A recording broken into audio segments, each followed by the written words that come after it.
Okay sir. जी मनोज जी, आज की जो प्रेस कॉन्फ्रेंस है किस मुद्दे को लेकर है, बताइए। जी नमस्कार सब बंधुओं को। मेरा नाम मोनू राष्ट्रवादी है। बेसिक तो मेरा नाम मोनू है, वर्चुअली राष्ट्रवादी के नाम से मुझे जाना जाता है। मैं मूलतः ब्रह्मौर विधानसभा से हूँ, लेकिन 2015 में मैं वहां से रिजाइन करके बिजनेस कारणों से माइग्रेट हो गया हूँ। शाहपुर विधानसभा मेरा मूल स्थान आज की डेट में भनाला में है। मैं टांडा मेडिकल कॉलेज में 3 हफ्ता से मेरे माताजी के इलाज के निमित्त रुका हुआ हूँ, जिनका कल ऑपरेशन हुआ है। ऑर्थो डिपार्टमेंट में वो एडमिट हैं। डायबिटिक थे, इस कारण से थोड़ा ऑपरेशन में देरी हुआ, तो ये कल ऑपरेशन हुआ है। मेरे माताजी के ऑपरेशन के दौरान और इससे पहले भी मेरे टांडा मेडिकल कॉलेज के जो अनुभव रहे हैं, मैं उनको साझा करने के लिए आप लोगों के रूबरू हुआ हूँ। टांडा मेडिकल कॉलेज में मेरा आना 2019 से रहा, जब मेरे ब्रदर की हेड इंजरी हुई थी। अभी वो बेड रिडन है, 4 साल से कार्डियोटॉमी हुई है, M2 डैमेज है, ब्रेन आधा डेड है। वो अभी भी बेड रिडन है। उसकी फीडिंग फाडिंग के लिए एक अतिरिक्त व्यक्ति डेप्यूट रहता है उनके मिसेज या मेरे मिसेज घर में। अभी मेरे माताजी का भी ये हेल्थ इशू हुआ, तो मैं टांडा में आया हूँ। टांडा मेडिकल कॉलेज में इस वक्त जो अव्यवस्था है, मुझे बड़े अफसोस के साथ कहना पड़ रहा है कि जिन्हें हम डॉक्टर समझते हैं, जिन्हें हम लगता है कि डॉक्टर भगवान हैं, तो अब ये संज्ञा टांडा मेडिकल कॉलेज में देखने को नहीं मिल रही है। स्वास्थ्य के नाम पर जो गड़बड़ झाला, ये घोटाला यहाँ चला हुआ है, वो कांगड़ा के नाम पर कलंक हो रहा है। कांगड़ा टांडा मेडिकल कॉलेज करीब 4 जिला को कवर करता है, हेल्थ सर्विस देता है।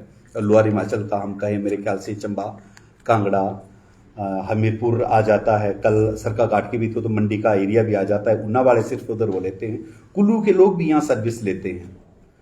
और ये 4-5 जिलों का मतलब ये हेल्थ हब है। यहाँ हालात खराब हो रखे हैं। बेसिकली 2 तरह के हेल्थ कार्ड हिमाचल प्रदेश में अब इस्तेमाल हो रहे हैं। एक हिमकेयर है जो हिमाचल प्रदेश सरकार का है, और एक आयुष्मान है जो केंद्र सरकार का है। आपको ये जानकर हैरानी होगी कि टांडा मेडिकल कॉलेज में क्रिटिकल सिचुएशन में ये दोनों ही कार्ड नहीं चलती, और कार्ड को ना चलने को लेकर, इलाज फ्री को लेकर जहां शिकायत दर्ज करवानी है, जिनके यहां मैं जाता हूं, वही कहते हैं कि हमें बख्श दो, मैं कुछ नहीं कर सकता। इसके पीछे की जो कॉन्स्पिरेंसी, ये सारी चीजें मैं स्पष्ट करूं।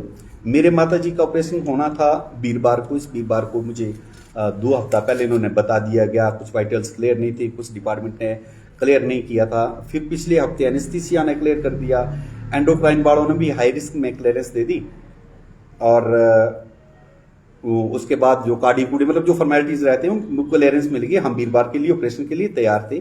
मैंने इनको पहले कहा दिया था कि इम्प्लांट टाइटेनियम का डालेंगे, क्योंकि मेरे माताजी पहले से भी ऑपरेट हुए हैं 2013 में। तो सीटी स्कैन और MRI करवाने में अगर हम स्टील का मटीरियल डालते हैं तो अलाउ नहीं किया जाता, तो टाइटेनियम में ये हो सकता है। मुझे बुधवार को ये बताया जाता है कि आपका सामान उपलब्ध नहीं है, आपको ये चीजें बाहर से खरीदनी पड़ेगी, आपका कार्ड एक्टिवेट नहीं होगा। मैं ये सारी चीजें सुनकर सन रह गया कि जिसके लिए मैंने हिमकेयर का, मैं ये एक तरह का इंश्योरेंस है, मैं इंश्योरेंस दे रहा हूं, और इनका कहना है कि अब जब उस इंश्योरेंस को क्लेम करने का समय है, मैं क्लेम नहीं कर सकता। गाड़ी तो स्कूटी कार तो हम आप सबके पास है। अगर हमारी गाड़ी का एक्सीडेंट होता है तो 100 रुपया का खर्चा आएगा, तो इंश्योरेंस कंपनी बोलती है कि 70 रुपया हम देंगे, लेकिन 30 आपको अपने भरने होंगे। लेकिन टांडा मेडिकल कॉलेज में मुझे कहा गया कि हम आपके इंश्योरेंस को क्लेम नहीं करेंगे। मैं कुछ कागजात दिखाऊं।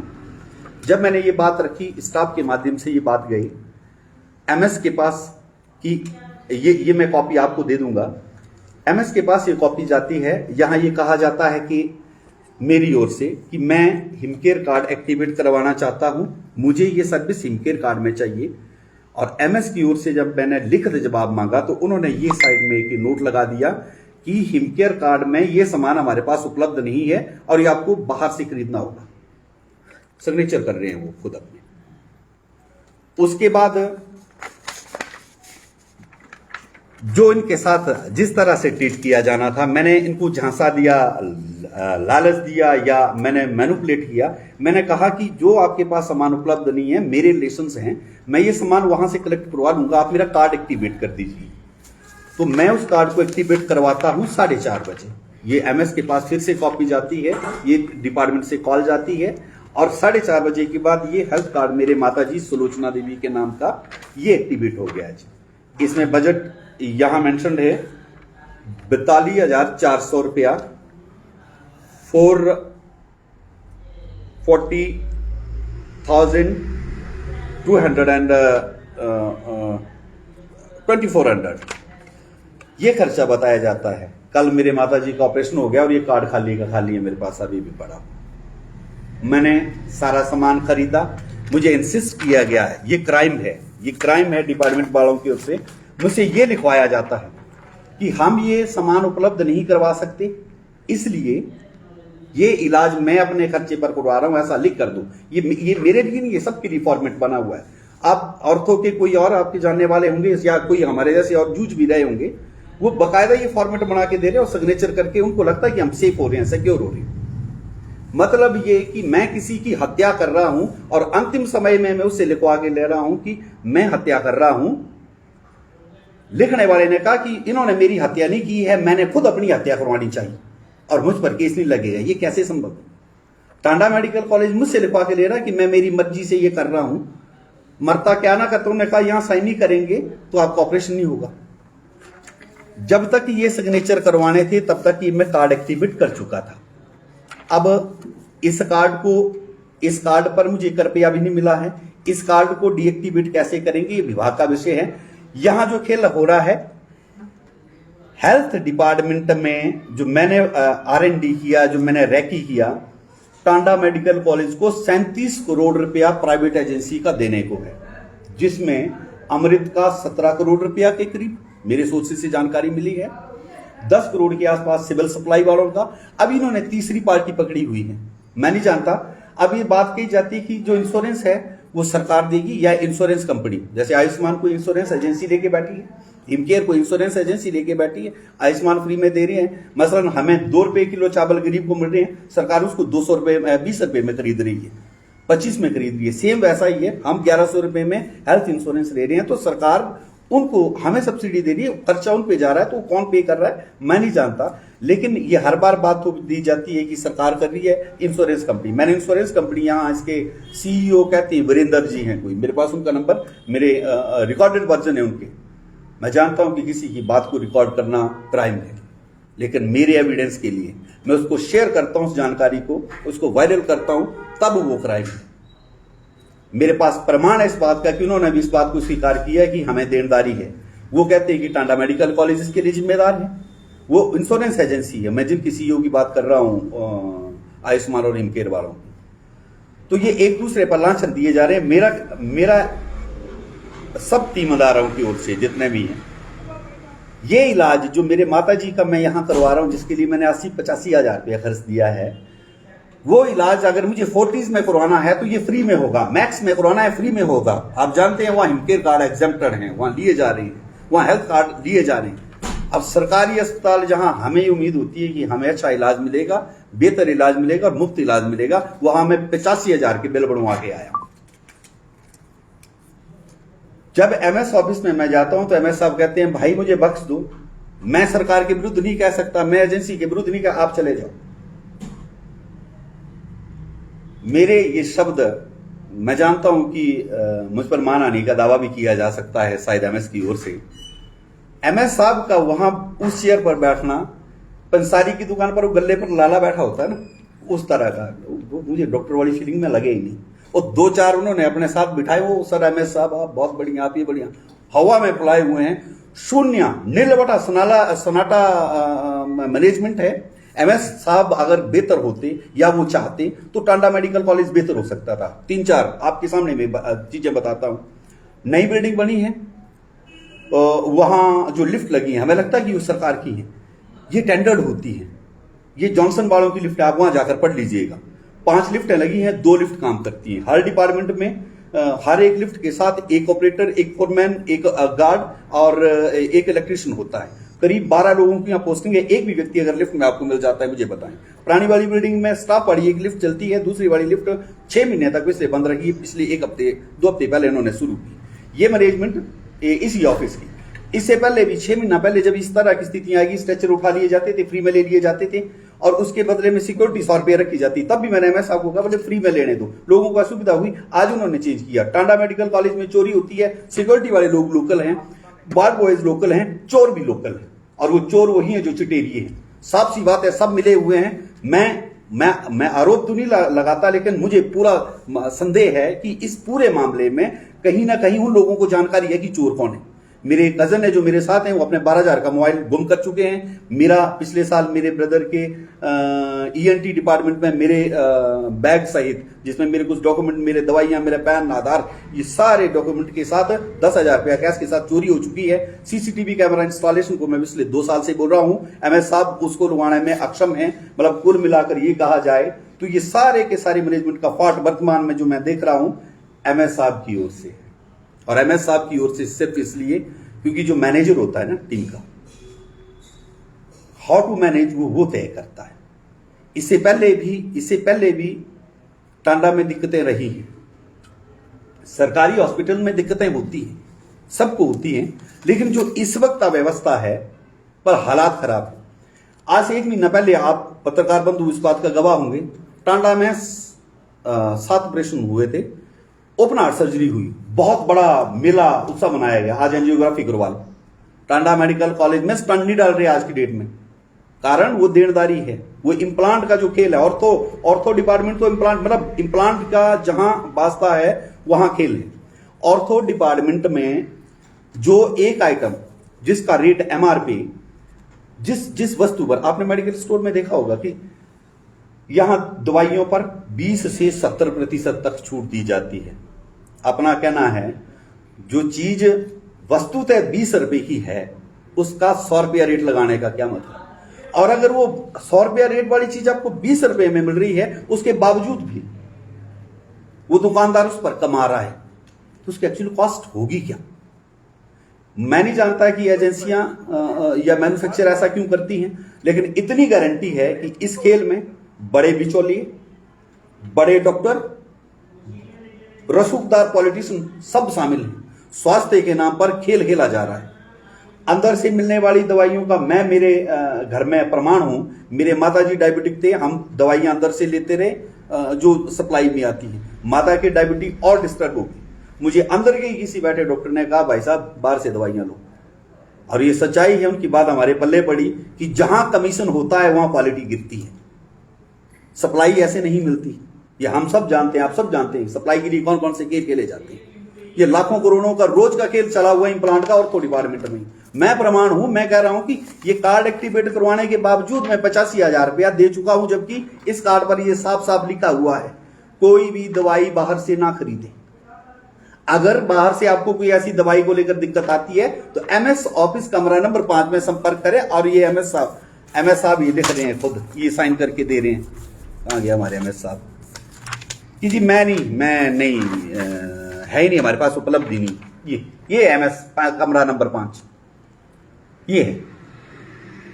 तो पूरी अव्यवस्था का जिम्मा सिस्टम में बैठे कुछ लोग हैं। मेरे आरएनडी में, मेरे रैकी में तो मैंने पाया कि इस पूरे सिस्टम के लिए मैं आरोप लगाता हूं एमएस साहब पर, और मैं सरकार से आग्रह करता हूं। मैं वर्तमान में शाहपुर विधानसभा में रह रहा हूं, केवल सिंह पठानिया तेज तर्रार विधायक हैं हमारे, गर्व है हमें उन पर। सीएम साहब जब भी अभी लास्ट टाइम भी टूर हुआ था, वो दशहरे में भी आए थे, और मैं उम्मीद करता हूं कि उनके माध्यम से बात सीएम साहब तक पहुंचे, सरकार तक पहुंचे, व्यवस्था तक पहुंचे। और क्योंकि उनके नियरेस्ट कंस्टिट्यूएंसी, उनके नियरेस्ट में तो ये टांडा मेडिकल कॉलेज है, और इस पूरे गड़बड़ झाले का मैं आरटीआई लूंगा। मैं आरटीआई लूंगा कि 2021-22 में और 2022-23 में जो ये हेल्थ कार्ड बने हैं, जो इस पर सर्विसेज मिली हैं, लोगों को सुविधाएं मिली हैं, वो कितने हेल्थ कार्ड पर कितने मरीजों को मिली 2021-22 में, और 22-23 में कितने को मिली, कहीं फर्क है। वो प्रमाण के साथ भी मैं आऊंगा। सिर्फ इतना कहूंगा कि ये जो लोग हमारे भोले वाले गांव से, गरीब लोग, देहात के लोग, पॉवर्टी लाइन से नीचे वाले लोग, जो यहाँ टांडा में सरकारी सुविधाएं मानकर लगता है ना कि फ्री में उनको हेल्थ सर्विस मिलेगी। मैं इतना कहूंगा कि मुझे लगता है कि इसके बजाय फोर्टीज और मैक्स में, अगर टांडा में, कांगड़ा में ये हैं, वहां फ्री में मिल जाएगी, पर टांडा में नहीं मिलेगी। जब तक ये हेल्थ कार्ड शुरू नहीं होते, इनको बेहतर नहीं किया जाता। अगर कोई इस पत्रकार वार्ता के माध्यम से मेरे जानने वाले लोग इस बात को सुन रहे हैं तो मैं आग्रह करूंगा कि कम से कम अगले 2 महीने तक टांडा में कोई बड़े ऑपरेशन के लिए ना आपकी ओर से कुछ भी पोस्ट ना हो। भैया आप एमएस पे आरोप लगा रहे हैं तो सरकार से क्या मांग करते हैं एमएस को लेकर? मैं कह तो रहा हूं, मैं शाहपुर विधानसभा का हूं, केवल सिंह पठानिया हैं हमारे, हम सपोर्टर हैं उनके। एमएस साहब भी तो शाहपुर विधानसभा से हैं। No sir, I haven't idea. मैंने कभी ये जाना नहीं, मैंने उनकी पृष्ठभूमि नहीं जानना चाहिए क्या ऐसा है। आपने कहा कि फिर तो हम डेफिनेटली, फिर तो मैं सरकार को मैं विधायक साहब के माध्यम से आग्रह करूंगा, मैं हॉस्पिटल से तो निकलूं, मैं फिर जरूर करूंगा। मुझे इस बारे में कोई ज्ञान नहीं था। जी। आपने कहा कि एमएस साहब ने आपको हाथ जोड़ के कहा कि मुझे ऊपर जवाब देना होगा, लिख के दे दिया उन्होंने कि मैं सरकार के खिलाफ नहीं बोल सकता भाई। और मैं अंदर फोन कर रहा था भाई साहब उस वक्त ना, मुझे करना था किसी को संपर्क कि ऐसा हो रहा है, उन्हीं के जानने वाले थे शायद। एक साथ में साहब बैठे हुए, बोले यहां से फोन नहीं कर सकते। मैंने क्यों, सिग्नल ना है इधर। तो स्टाइल देखो, मुझे कुर्सी पर बैठने के लिए, हालांकि एमएस साहब ने नहीं कहा, उन्होंने कहा भाई बैठिए आप प्लीज। तो साथ वाले तो ये होता है ना, एक राजा के साथ 4 चाटुकार बैठ गए तो वाह भाई करेंगे। मतलब एक्चुअल यही स्थिति है यहाँ इस वक्त हो रही। 100% फेलियर। SRL लैब थी, कुछ सर्विस थी, कृष्णा लैब वालों ने गंद डाला हुआ है। हमने वहां भी उनको कंप्लेंट की है, वहां भी मैंने लिख में दिया।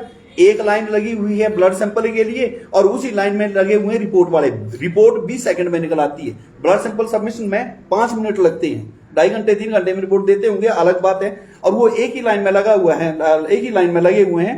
बंदा 20 में पैदान पर जो खड़ा है, जिसको सिर्फ रिपोर्ट लेनी है, उससे पहले 19 आदमी है, एवरेज 2 घंटे उसको 20 सेकंड के काम के लिए लेने थे। मैंने इस पर भी शिकायत की, मैं इनके आला लोगों से मिला तो ये 2 लाइनें लगा रहे हैं, अभी भी अव्यवस्थित है कि तुम एक सैंपल वाला निकाल लो और 3 रिपोर्ट वाले निकाल लो, 1 मिनट में 3 निकल जाएंगे। रिपोर्ट जमा करवानी, डॉक्टर के राउंड का समय होता है 9 बजे 9:30 के आसपास, और 8 से 9 बजे के बीच में इनके पास स्टाफ कई आदमी होता है, चेक कर लीजिएगा। आप इस पूरे मामले को लेकर डॉक्टर भानु अवस्थी के पास भी गए, प्रिंसिपल के? हाँ, मैं डॉक्टर साहब के पास गया था। जो एक JR प्रथम वर्ष जो बदतमीजी की हमारे साथ, हिमाचल के नहीं है मेरे ख्याल से, वो उनके बारे में ये मैं JR प्रथम के यहाँ सत्यान सरनेम है उनका, BQ 2022 बैच के Akhil Satyan, yes exactly, ortho. तो वो मुझे बोलते चुप, shut up, what the hell is this. मैंने कहा भाई साहब ये क्या है? बोले who the hell are you? मतलब I am the attendant of my mother. आप नहीं देख पा रहे मैं कौन? मैंने कहा मैं कंप्लेंट करूंगा आपकी। बोले जहां मर्जी वहां चले जाओ। वो बात में अपना नाम नहीं बता रहा। मैं उस विषय में भानु अवस्थी जी के पास गया था, क्योंकि वो मामला प्रिंसिपल से जुड़ा हुआ था।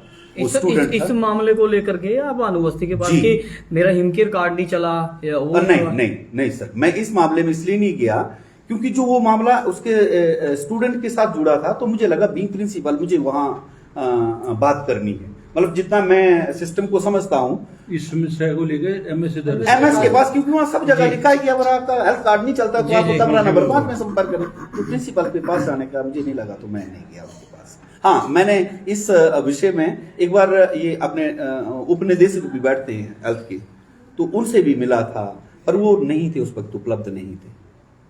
सर क्या सरकार बदलने के बाद ऐसी व्यवस्था जो है वो टांडा में देखी जा रही है, पहले भी ऐसे ही था? सर मैं अदना सा व्यक्ति हूँ, मेरा मतलब सरकार में और पहले और बाद में क्या चीजें हुई हैं मैं नहीं कहूँगा, पर मैं इतना जरूर कहूँगा कि फर्क आया है।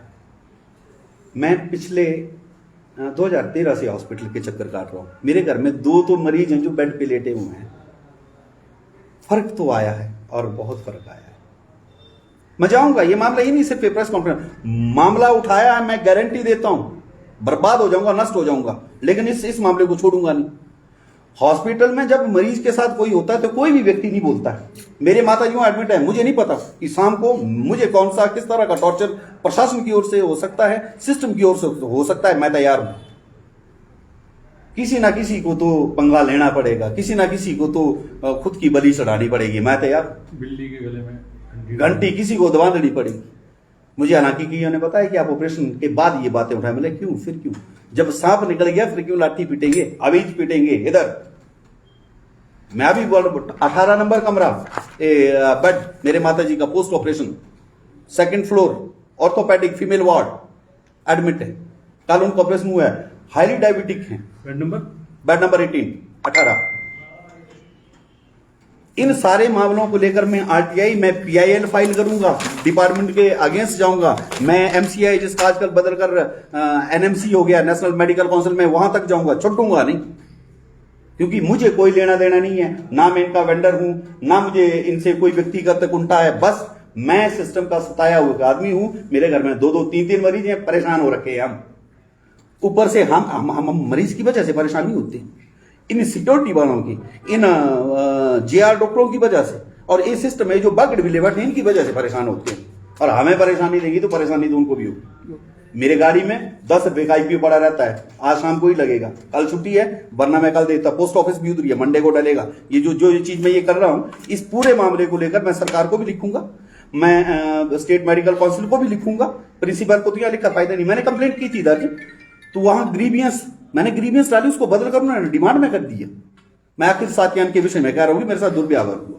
तो जब मैंने उसका स्टेटस चेक किया बाद में, तो वो डिमांड में बदल दिया कि योर रिक्वेस्ट फॉर ये सच एंड सच ग्रीवियंस, उसको डिमांड में बदल दिया। डिमांड और ग्रीवियंस में अंतर होता है, पोस्ट ग्रेजुएट हूं साइंस वाली साइड से, केमिस्ट्री। इतना सा तो हमें भी आइडिया है कि हेल्थ सेक्टर में क्या हो रहा है, थोड़ा सा आइडिया तो मैं भी रखता हूं। मदर का नाम क्या? सलोचना देवी, 62 ईयर। ठीक है sir, thank you very much.